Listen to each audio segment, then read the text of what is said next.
Et nous voilà de retour à notre magazine de télévision. Si vous venez de vous joindre à nous, je vous dis encore une fois bonjour. Merci de suivre cette émission. Je vous le rappelle, qui met l'accent sur la diaspora africaine ici même à Montréal. Mais nous parlons également des questions qui concernent l'actualité normale, en fait l'actualité locale, nationale et internationale. Aujourd'hui, on met l'accent sur la musique. Nous avons avec nous une grande artiste, elle nous vient du Sénégal et elle est ici justement dans le cadre d'un grand festival. Bonjour, merci de votre présence. Bonjour à vous et merci pour l'invitation. Comment ça va? Ça va très bien. Alors, vous êtes? Eh bien, moi, je suis Maria Siga. Je suis casaçaise d'origine. Je viens du Sénégal. Et voilà, je fais la musique depuis un bon moment maintenant. Et ce fut un plaisir de pouvoir partager le plateau avec vous. Alors, casaçaise, c'est bien ça, c'est ce que j'ai retenu. Oui. Ça, c'est donc, vous êtes originaire de Casamance. Voilà, okay. exactement. Juste pour permettre à notre public de bien saisir tout ça. Alors, vous, la musique, c'est depuis votre temps d'enfance, finalement. Voilà, c'est ça. Depuis gamine, je m'amusais à faire la musique.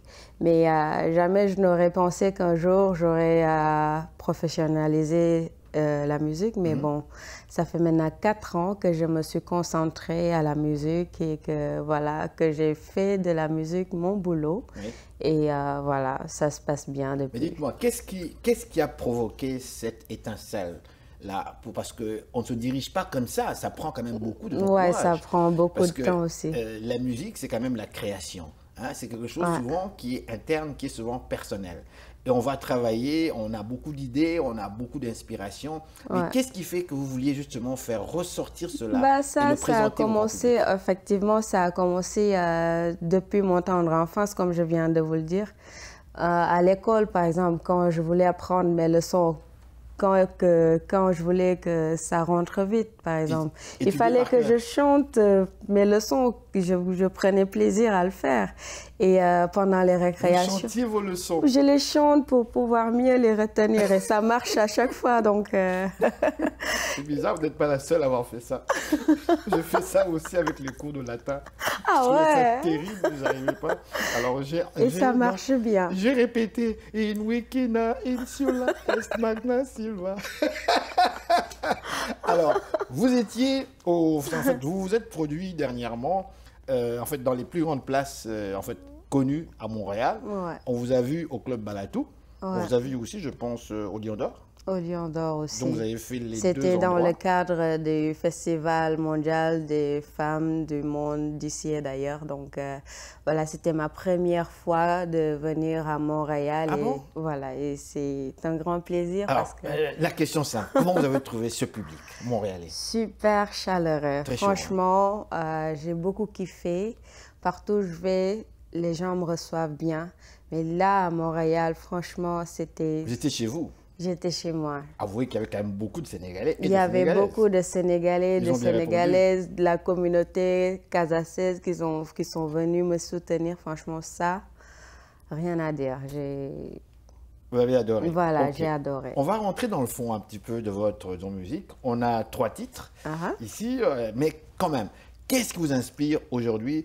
Qu'est-ce qui fait qu'une dame comme vous, comment dirais-je, crée des chansons? Sur quoi est-ce que vous en fait inspiré? Parce qu'il y a beaucoup de choses quand même dans notre environnement. Oui, effectivement. En fait, moi, je me base toujours sur mon entourage, sur ce que je vis. En fait, je m'inspire beaucoup de tout ce qui m'entoure.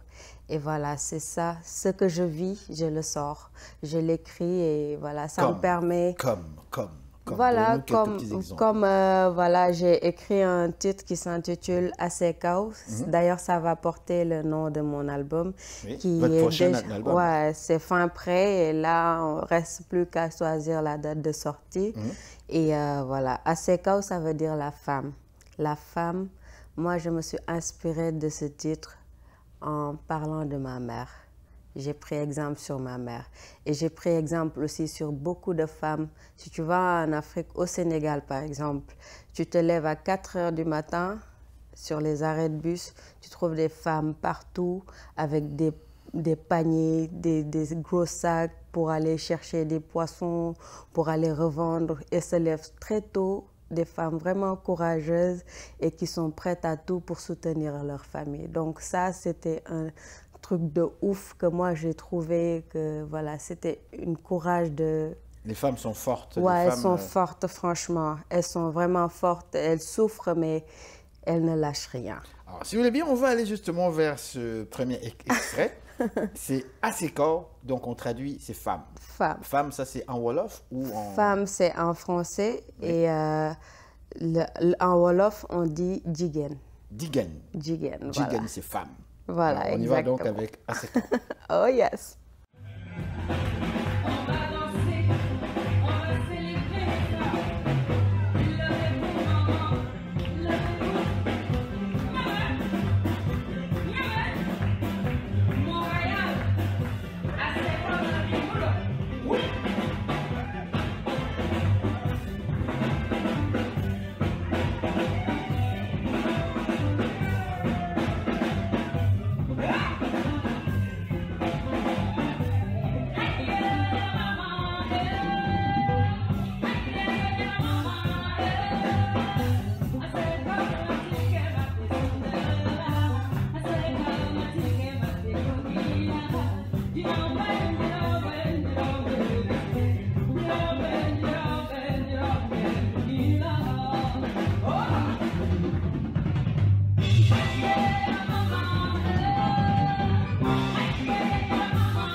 Alors, on revient sur notre interview. On parlait comme ça et je vous ai posé cette question, mais qu'est-ce qui a fait que finalement vous soyez venu ici à Montréal? Et vous m'avez parlé en fait en fait, vous avez fait un tour au Maroc, Ouais. à Rabat plus précisément, où vous avez quand même Exactement. produit des spectacles. C'est bien ça? Exactement, c'est ça. En fait, j'ai eu à participer dans le festival mondial qui s'intitule Visa for Music. Et voilà, j'ai eu à participer, j'ai fait un off. J'étais là dans un stand à m'amuser avec ma guitare. Et au hasard, il y avait des personnalités de l'Institut français qui traînaient au hasard. Et moi, quand je suis rentrée au pays, 2 jours après, ils ont contacté le manager disant que voilà, nous, on va marier Siga, tel, tel, tel. Et voilà, ça s'est fait. Donc, quand j'ai eu à faire la publicité que j'allais venir au Maroc, d'autres gens aussi m'ont contacté, genre le Festival mondial des nomades. Ils m'ont contacté, le Backstage aussi, ils m'ont contacté. Et voilà, je me suis retrouvée à faire un tour et c'était un nouveau tournée. Pour moi, c'était la première de mes tournées, disons. Et ça s'est vraiment bien passé, donc voilà. Alors, ce festival qui a eu lieu à Rabat, ville que je connais très bien, en fait, c'est ma ville d'amour parce que j'ai passé ma petite jeunesse là à Rabat. Super. Et justement, en fait, j'ignorais personnellement qu'il y avait des festivals où l'on mettait aujourd'hui l'accent sur l'Afrique noire. Quand même. Franchement, c'est très, très intéressant. Oui. Moi, j'ai eu à participer 3 fois, mais j'ai jamais joué quand même. J'étais partie à voir pour avoir des contacts, Oui, pour c'était voir surtout- comment ça se passe et Mhm. tout. Et franchement, c'est quelque chose de très, très intéressant. Et voilà, c'est une porte d'ouverture, je veux dire, à tout artiste. Oui, oui. Et franchement, c'est très bien pour l'Afrique et pour le monde entier. Justement, pour la femme africaine, la femme noire, comment ça se passe? Les femmes percent de plus en plus. On dirait même qu'elles sont même recherchées par rapport aux hommes comme tels. Au Sénégal, on a une tête d'affiche très connue qui est un homme, qui est Youssou N'Dour, Youssou. et qui a mis l'accent vraiment sur un style qui est tout à fait reconnu. Est-ce que vous aussi, vous vous inspirez sur le plan musical des instruments traditionnels. Est-ce que c'est très important pour vous? Oui, c'est très important pour moi. Moi, en fait, la Casamance a une culture vraiment très, très riche. Et nous, on est vraiment conservateurs dans notre culture. Donc moi, je cherche à valoriser cette culture. Je m'inspire de cette culture pour pouvoir faire découvrir ça au monde. Et franchement, je ne regrette pas parce que partout où je vais, les gens l'adaptent et les gens adorent. Justement, Casamance, une région en fait du Sénégal. Qu'est-ce qu'il y a de particulier? Lorsque vous dites nous sommes très conservateurs par rapport aux autres groupes ethniques qui vivent au Sénégal, qu'est-ce qu'il y a de vraiment particulier? Qu'est-ce qui fait que les gens de Casamance ont une particularité? Parce que la Casamance, c'est le grenier du Sénégal, en fait. Oh là là! On est vert. On est... Je ne sais pas comment vous expliquer ça. Vous faites vivre le reste du Sénégal. Tous les produits agricoles sont là. Voilà, tout y est. Et voilà, on vit tranquillement. Le Casamance, c'est des villages vraiment... on est conservatif parce qu'on n'est pas trop modernisé. On reste dans le concept villageois. Vous voulez garder la tradition. Voilà, la tradition, on est vraiment conservateur. C'est très important, la tradition. C'est très, très important, la tradition là-bas. Qu'est-ce que ça donne de conserver la tradition alors qu'on parle aujourd'hui de plus en plus de modernité?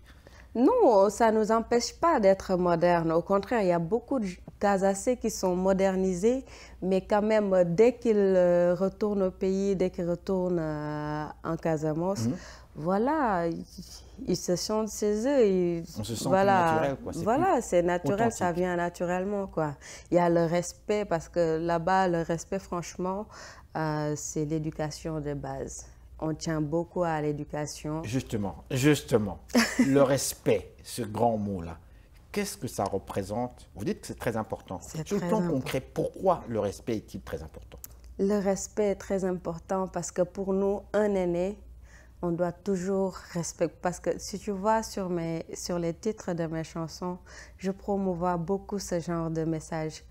Parce que, par exemple, sur les conflits de génération que je viens de chanter, là, le titre Wama, ça parle des conflits de génération. De nos jours, on voit dans les pays autres que le Sénégal, autres que, voilà, je sais pas, mais les enfants, quand ils ont des différends avec leurs parents ou avec leurs aînés qui parlent mal et tout, ça, par exemple, chez moi, tu peux pas te permettre ça. Ah non? Non. Tu peux avoir des différends avec une personne âgée, mais il y a la manière de parler avec. Tu ne peux pas manquer de respect à ton aîné. Tu baisses toujours, par exemple, la voix quand tu parles à ton aîné. En fait, c'est des trucs de base qu'on t'inculque dès la petite enfance. Donc, voilà, tu grandis avec ça et ça reste naturel chez toi. Partout où tu vas, tu amènes ça. Et ça, le respect, rien ne vaut le respect.